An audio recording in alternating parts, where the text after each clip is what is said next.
Salut à tous, c'est l'agent Nofum pour une nouvelle vidéo.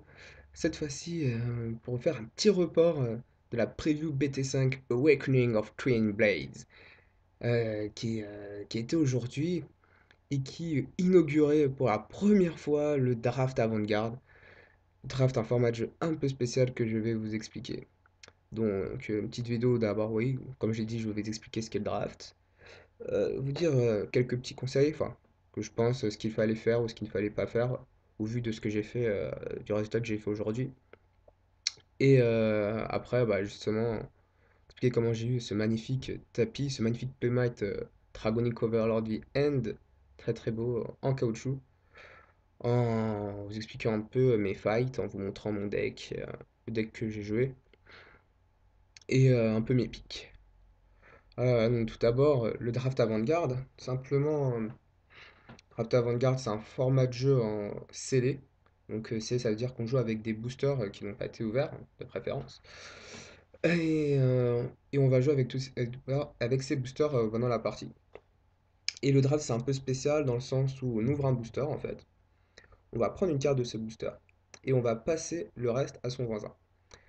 Et voisin de gauche, la première fois. Et notre voisin de droite, lui, aussi aura fait la même chose et va nous passer le reste de ses cartes. Et donc on continue comme ça, on prend une carte, on fait passer à notre voisin, notre autre voisin nous file le reste de ses cartes, jusqu'à que plus personne n'a de cartes à prendre. Et là on ouvre un deuxième booster et on recommence. Une fois que on a ouvert trois boosters de cette manière, on peut regarder les cartes qu'on a piquées, qui étaient face verso devant nous. Et on réitère l'opération avec les trois autres boosters, cette fois-ci en ne passant pas les boosters à notre voisin de gauche, mais à notre voisin de droite. À la fin, on a un deck de 30 cartes, comme ça. Big deck de 30 cartes. Enfin, 28 celui-là. Il manque deux cartes, je vous dirai lesquelles plus tard. Et une fois qu'on a un deck de 30 cartes, bah, on peut commencer à jouer, faire des parties et s'amuser entre potes. Donc voilà pour le principe. Alors, ce qu'il fallait faire et ne pas faire, on va commencer par ce que je pense qu'il ne fallait pas faire. Ce qu'il ne fallait pas faire, c'est ne pas avoir de Vanguard de départ. Je pense qu'avoir un starter, c'est quand même plutôt pas mal. Ça évite d'avoir à mettre un trigger en Vanguard de départ. Par exemple, le mien, c'était P-Knight. Voilà, un petit P-Knight. 6000 ou Nectar, pas d'effet. De préférence, si vous avez un Vanguard qui bouge, prenez-le. Avec de la chance, vous pourrez le faire bouger et c'est toujours pas mal. Deuxième chose, ce qu'il fallait pas faire, c'était aussi. Enfin, si on, s'il y avait partage équitable de booster à la fin, c'est bien sûr de prendre Vienne, PBO, Maiden, des choses qui ont 11 cas de base, normalement. Sauf quand il n'y a pas de Kagero, de Shadow ou de Néonectar sur le terrain. Du coup, comme on est en draft, voilà, petit aperçu de mon deck, vous voyez, il y a plein de clans différents. C'était juste vraiment troll. À part si on avait, si dans votre preview, comme dans la salle de Paris, on pouvait rare draft, et là, dans ce cas-là, c'était jackpot, preview remboursé.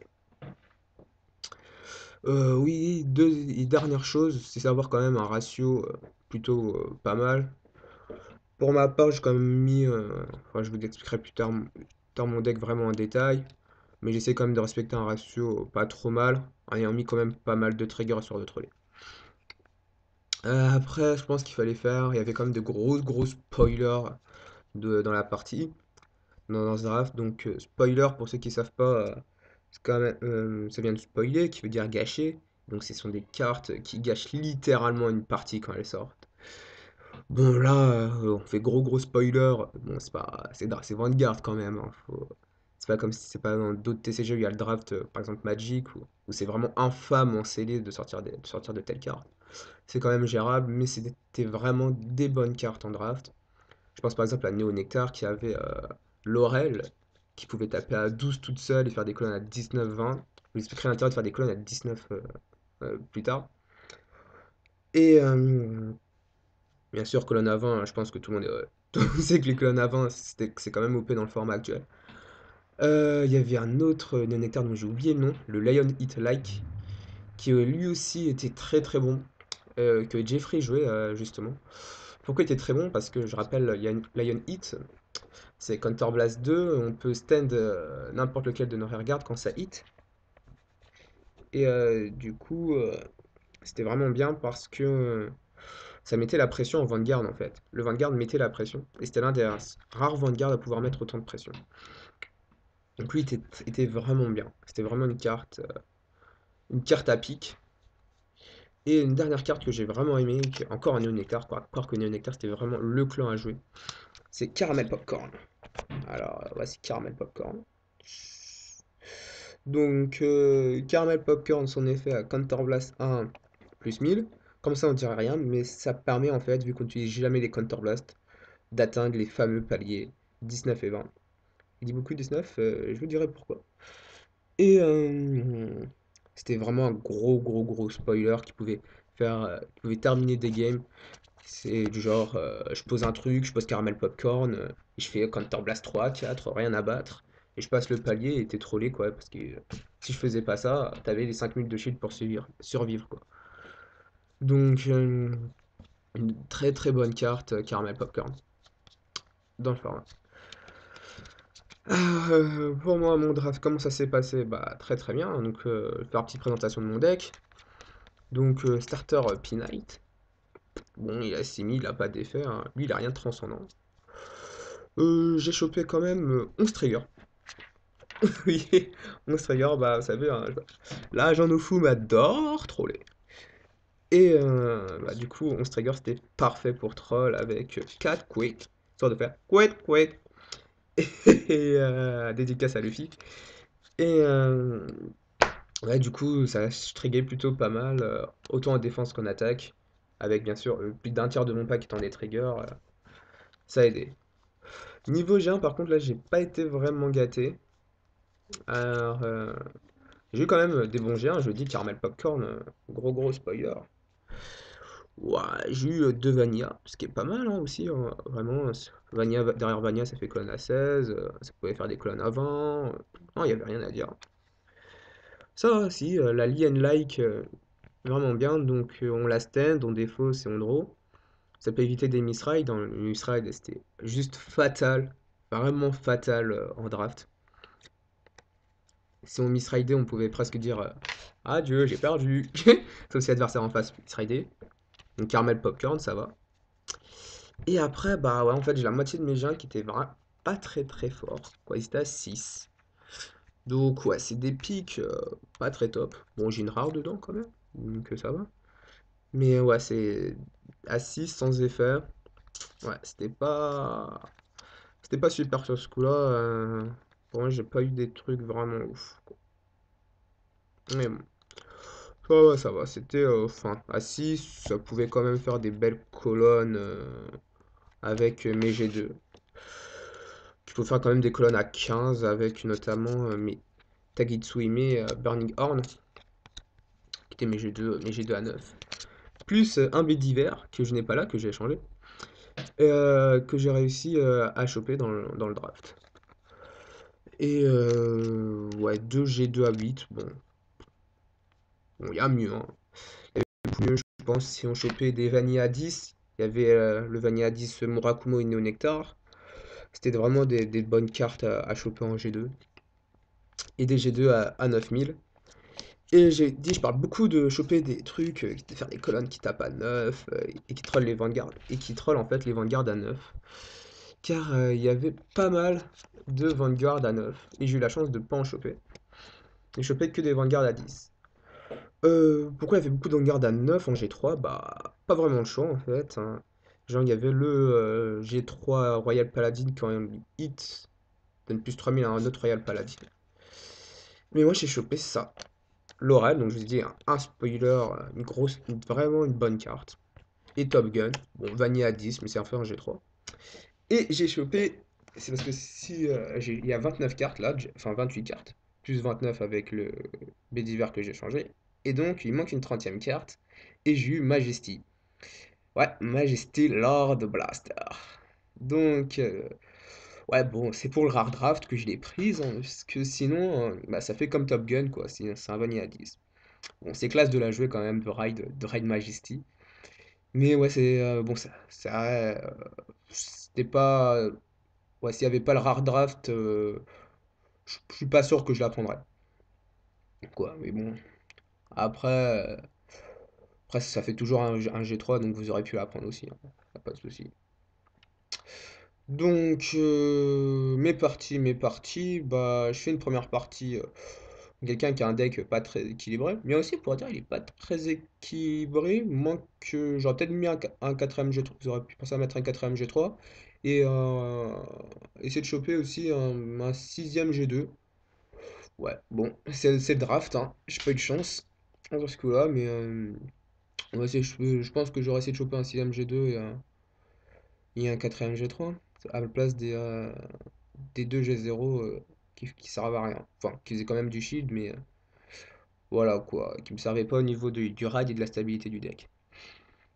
Et donc lui, il avait pas des ratios très équilibrés, c'est au niveau des G1. Donc il me semble qu'à sa première partie, il a misride G1, du coup, comme il misridait, bah tranquille, hein. C'était, je suis allé dessus, j'ai raidé Majesty, j'ai eu tous mes grades, c'était cool. Deuxième partie, là c'était un peu plus serré. Son deck est sorti. Ah ouais, j'ai eu beaucoup de mal et ouais, mon deck sortait pas. Donc je la perds 1-1. Et la troisième, je m'en souviens plus trop bien, mais je l'ai gagnée. Il me semble que j'avais dû crit sur celle-là, j'avais dû pas mal trigger. Bon, lui, à la deuxième, il avait fait quit, quit. J'étais passé de 1 à 4 dommages. Nice. Mais ouais, il me semble que j'avais pas mal trigger quand même, du coup ça m'a fait gagner la game. Allez, donc 1-0, enfin une victoire pour l'instant. Deuxième partie, j'affronte Jeffrey. Donc Jeffrey aussi a un deck pas très équilibré. Parce il a trop de G3, 6 ou 7 G3 dans son pack. Du coup, ça lui a trollé ses mains en fait. Et la première partie, il a eu tous ses grades, moi aussi. Et il la perd sur quoi? Je sais plus sur quoi il la perd. Je pense que c'est juste je suis de la chatte quoi. Et j'ai réussi à la win. La deuxième, mon deck il m'a dit fuck. Le sien il lui a dit nice. Bon, il est très bien sorti. Et la troisième game, bah, il se fait troller par son deck. Trop de G3 dans sa main. Il en avait 4 ou 5 il me semble. Et moi, à côté, j'ai fait une sortie vraiment correcte avec mes triggers. Là, j'ai vu l'intérêt de jouer 11 triggers, quoi. Ça m'a vraiment aidé. Et ouais, du coup il perd la troisième comme ça. Il perd la troisième à cause de son trop grand nombre de G3. Mine de rien, son deck était vraiment pas mal. Bah, il jouait justement le spoiler Néo-Nectar Counter Blast 2 et je peux stand. Ça m'a vraiment trollé, notamment la deuxième où il a réussi à stand Maiden of Training was SP. Il a réussi à la choper en SP. Oui, GG à lui. Et c'était vraiment une bonne partie contre Jeffrey, hein. C'est vraiment bien marré à refaire, quoi. Et ouais, ma troisième partie. Alors là, j'ai fait 2-0 et j'ai vraiment eu chaud aux fesses. Bon, lui, il a hard drafté V-End. Nice pour lui aussi, GG. Et première partie, ça va, mon deck tourne bien, tranquille. Ne ceci, j'arrive à la gagner assez tranquillement. La deuxième partie, j'ai failli me chier dessus parce que il allait me manquer de G2, G3 dans ma main de départ. Je commençais avec 4 G0 et 1 G1. Et heureusement que mon G1 c'était l'Alien Like, donc je la présente plus, elle est ici. Donc vraiment, heureusement que mon G1 c'était celui-là, parce que ça m'a permis de top decker un G2. Et plus tard en G2 Drive Check, quand j'étais G2, j'ai réussi à avoir un G3. Donc vraiment gros, gros, gros coup de chat sur celle-là. Euh, sur la deuxième, d'autant plus qu'après, je triguais vraiment comme un malade. Donc ça m'a permis de win 2-0 sur cette manche-là. Donc je suis à 3-0, j'affronte Brian, MCL 2012, et sur le forum.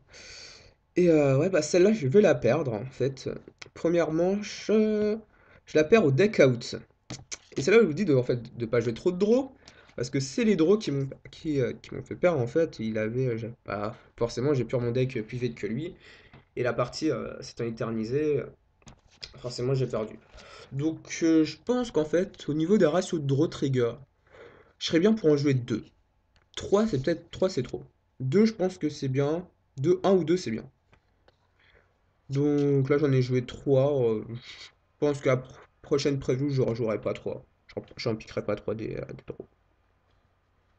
Mais ouais sinon ouais, c'est sa première deck out, mon draw m'a sûrement perdu.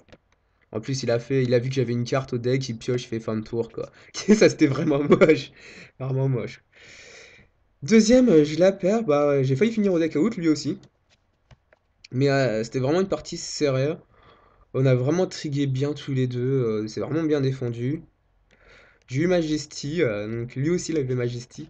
Donc c'était un combat de Majesty, et son Majesty était juste plus fort quoi. C'est ça qui est bien sorti.